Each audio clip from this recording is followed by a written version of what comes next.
Alright, welcome to the Dark Magician deck profile. Starting things off, we do have 2 copies of Dark Magician, just 2. He's kind of bricky in the hand, meaning if you can't bring him out, he's just stuck in there. I find that 2 is more than enough to get things done. Ideally, you don't want to have him in your hand for the most part. You'd want to tutor him out via other means. But we do have a payoff for playing Dark Magician, which I'll show you in a bit. But 2 copies I find is enough for this. Speaking of cheating him out from the deck, we do have a set of skilled Dark Magician. So anytime a player activates a spell, this guy gets a spell counter on him as the spell resolves, and if it has 3, you can then tribute it with 3 spell counters on it to special summon a Dark Magician from hand, deck, or graveyard.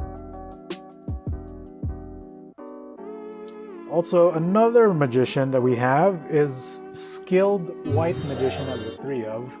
So it's essentially the same effect as Skilled Dark Magician, but instead of special summoning Dark Magician, it'll bring out a Buster Blader, one of Yugi's other cards.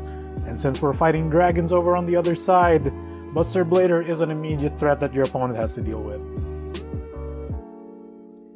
For that Dark Magician payoff, we do have a copy of Magician's Rod, specifically to search for 1 card, which is Dark Magical Circle, and that's kinda it. He is another body, plus, you know, it's a guaranteed way to search for that spell card. So just a single copy of Magician's Rod.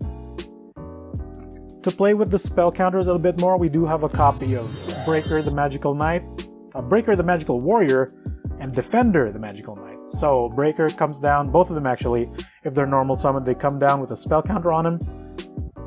Breaker gets an additional 300 for each spell counter on him, though he can only hold 1. But does have the ability where if you remove a spell counter, it can target a spell and trap on the field and destroy it.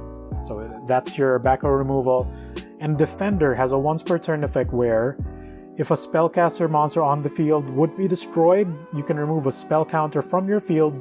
It doesn't matter where, as long as it's on your field. It doesn't matter if it's on him, if it's on Breaker, if it's on something else. It will protect your monsters from being destroyed from that one thing. Which, funnily enough, it can protect your entire spellcaster board from a single Mirror Force. A single instance of Mirror Force can be dealt with 1 spell counter moved on this guy. So that's pretty neat. As we mentioned before, we do have Buster Blader in the deck, single copy, just because you don't really want to see him in hand. Ideally, you want to get him out with Skilled White Magician's effect. Or, you know, when in doubt, just Monster Reborn him out of the graveyard if he's been dealt with. But yeah, like this guy can get very big fighting the Blue Eyes deck. I've seen him go up to like 1,100 power, 5,100 power. That's pretty nuts. That will beat over anything that the other deck has. But just a single copy is enough. We're also running Dark Magician of Chaos, just because it's in theme. It is a better version of the original Ritual monster. Plus it has the benefit of when it destroys a monster by battle, it will banish it instead. So if you're having problems dealing with the loop, that is the Keeper of Shrine and Blue Eyes coming back multiple times, this can sort of permanently deal with the Keeper of the Shrine or something else usually. Also, when it's summoned, at the end phase of that turn, you can get back a spell card from your graveyard. It's a bummer that it comes back on the end phase, but hey, it could be pretty important to your next play. The downside is, if this is dealt with, it immediately gets banished the moment it leaves the field. Again, we did mention that banishing is the way to go when it comes with dealing with the Blue Eyes deck, so we do have a copy of Chaos Sorcerer and a single copy of Blackluster Soldier, Envoy of the Beginning. So these 2 cards are special summoned in the exact same way by banishing a light and a dark monster from your graveyard. And they both have a similar effect where once per turn, you can banish a monster your opponents control, but with the downside of them unable to attack the turn they activate that skill. Chaos Sorcerer can only target face-up monsters, while BLS over here can target anything, like regardless of its position. BLS also has that sub-effect where if it destroys a monster by battle, it can attack again after that. It also has stats that match up with the Blue Eyes White Dragon, so again, this thing, if you do get it out, it needs to be dealt with by your opponent pretty darn quick. For the final pair of monsters, we do have 2 flip effects. We have Old Vindictive Magician, and Magician of Faith.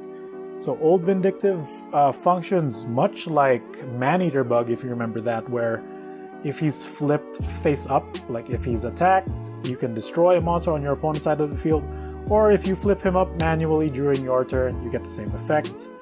Magician of Faith, her flip effect is you can return a spell card from your graveyard to your hand, and the fact that they're a light and a dark monster could matter for your Blackluster Soldier or Chaos Sorcerer. Again, the only thing we can search for with Magician's Rod is a single copy of Dark Magical Circle. This is your main Dark Magician payoff, so once you activate this, you get to look at the top 3 cards of your deck, add a Dark Magician card from among them to your hand, and then arrange the rest in any order you wish. And if a Dark Magician essentially enters the battlefield once per turn, regardless of whose turn it is, you can banish a card on your opponent's side of the field. It could be a spell or trap, it could be a monster, it could be face down, it could be face up. So usually, banishing maybe 1 or 2 things should be able to push you towards a win. But by itself, it doesn't do much. But hey, if you get an unexpected Dark Magician summon, bam, get rid of a problem. Since we're running spell counters, we do have a full set of Spell Power Grasp. So what this does is, it puts a spell counter on any card that can take a spell counter, and after that, it will search for another copy of itself from the deck to your hand. So if you activate this while a Skilled White or Skilled Dark Magician is out, they get 1 counter, you look for another copy of it, and then as the first spell resolves, that Skilled Dark or Skilled White Magician gets another counter on them. So that's 2 counters on 1 spell card. Sadly, you can only activate 1 of these once per turn, so that second copy is pretty much just dead until that next turn. But hopefully you have another spell card to put a 3rd counter on your Skilled Magicians. We do have a small spellbook package here in the form of 1 copy of Secrets, 1 copy of Power, and 1 copy of Wisdom. So Spellbook of Secrets will just look for any of these 2 straight from the deck and add them to your hand. It's more of like spell counter fodder for your Skilled Magicians. Spellbook of Power will add 1000 additional attack to a spellcaster you control, and when it destroys a monster on the opponent's side of the field via battle, you get to search for a Spellbook magic card, a Spellbook spell card from your deck to your hand.